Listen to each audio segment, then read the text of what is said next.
Oke, halo semuanya, nama saya Fadlan Musareva. Pada kesempatan kali ini saya akan mempresentasikan perihal memahami interaksi dan antar makhluk hidup, khususnya pada bab ini tentang prinsip-prinsip ekosistem dan hubungan antar ekosistem dan sosial sistem.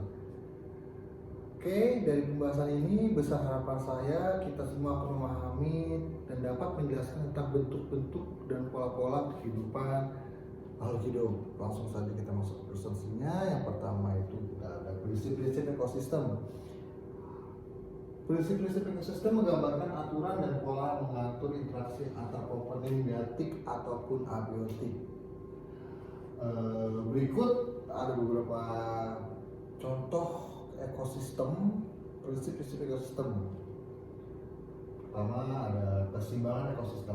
Dari sini kita bisa ketahui keseimbangan ekosistem cenderung menuju keseimbangan yang dinamis, di mana populasi organisme dan siklus materi terjadi dalam pola yang relatif konstan, atau ekosistem fluktuasinya yang biasa terjadi, yang rentan ataupun yang sering terjadi pada umumnya yang sering terjadi. Dan kemudian ada siklus materi seperti karbon, nitrogen, fosfor, dan air yang bergerak melalui siklus biokimia dalam ekosistem. Berikutnya lagi ada aliran energi. Energi masuk ke ekosistem dalam bentuk cahaya matahari dan mampu mengalir melalui rantai makanan dan jaring-jaring makanan. Energi yang ditransfer dari tingkat trofik ke tingkat trofik berikutnya, tapi seiring transfer tersebut sebagian besar energi hilang dalam bentuk yang panas. Oleh karena itu, trofik puncak biasanya terdiri dari jumlah populasi organisme yang lebih rendah.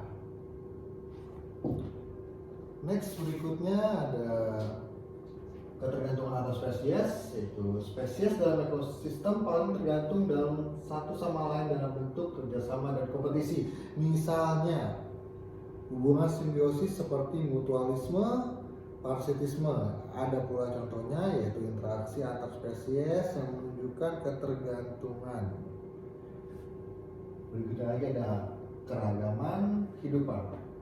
Keberagaman spesies dalam ekosistem penting untuk keseimbangan dan kestabilan ekosistem. Spesies yang berbeda memiliki peran berbeda dalam menjaga siklus materi dan menjaga ekosistem tetap fungsional. Berikutnya ada kapasitas carrying. Ini mengacu pada jumlah maksimal individu setiap spesies yang dapat didukung oleh sumber daya yang tersedia dalam ekosistem. Jika populasi melebihi kapasitas dari carrying, ekosistem dapat mengalami kerusakan, kehilangan atau goncang, mengalami kehilangan keseimbangan. Berikutnya ada kesetaraan ekologis.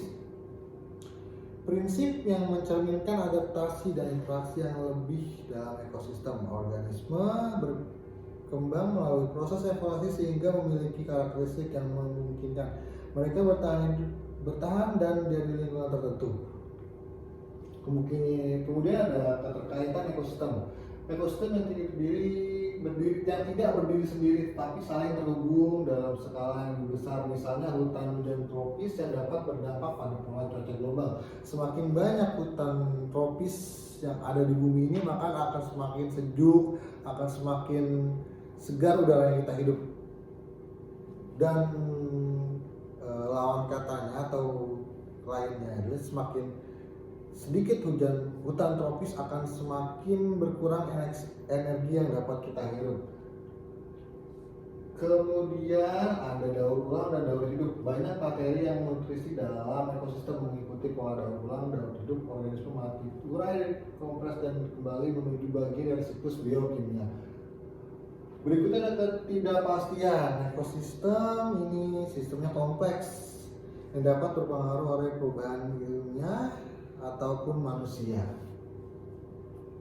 Berikutnya kita masuk ke hubungan antara ekosistem dan sosial sistem. Ekosistem dan sistem sosial ada dua komponen yang saling terkait, mempengaruhi satu sama lain dalam banyak cara. Adapun ketergantungan sumber daya, sistem sosial tergantung pada sumber daya alam yang tersedia oleh ekosistem seperti air, pangan, kayu, dan bahan bakar fosil. Berikutnya ada dampak lingkungan. Aktivitas manusia dalam sistem sosial seperti industri, pertanian, perkantoran, perkotaan memiliki dampak besar pada ekosistem. Berikutnya lagi ada pola pemukiman. Pada pola pemukiman manusia terdapat sistem sosial yang dapat mempengaruhi penggunaan lahan dan perubahan ekosistem daerah tertentu. Berikutnya ada kesejahteraan manusia. Kesejahteraan manusia ini adalah kualitas ekosistem yang mempengaruhi kesejahteraan manusia dalam sistem sosial. Berikutnya lagi interaksi budaya dan tradisi.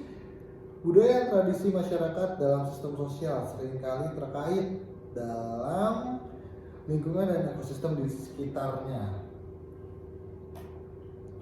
Berikutnya adalah kerentanan sosial terhadap perubahan lingkungan. Jadi kerusakan ekosistem dapat meningkatkan kerentanan masyarakat dalam sistem yang sosial terhadap bencana dan perubahan lingkungan.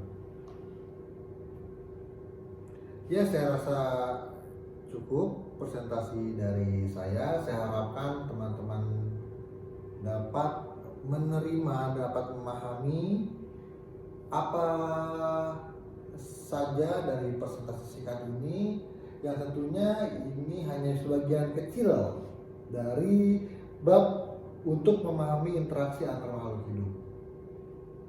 Jadi sekian dari saya, kurang lebihnya mohon maaf. Assalamualaikum warahmatullahi wabarakatuh.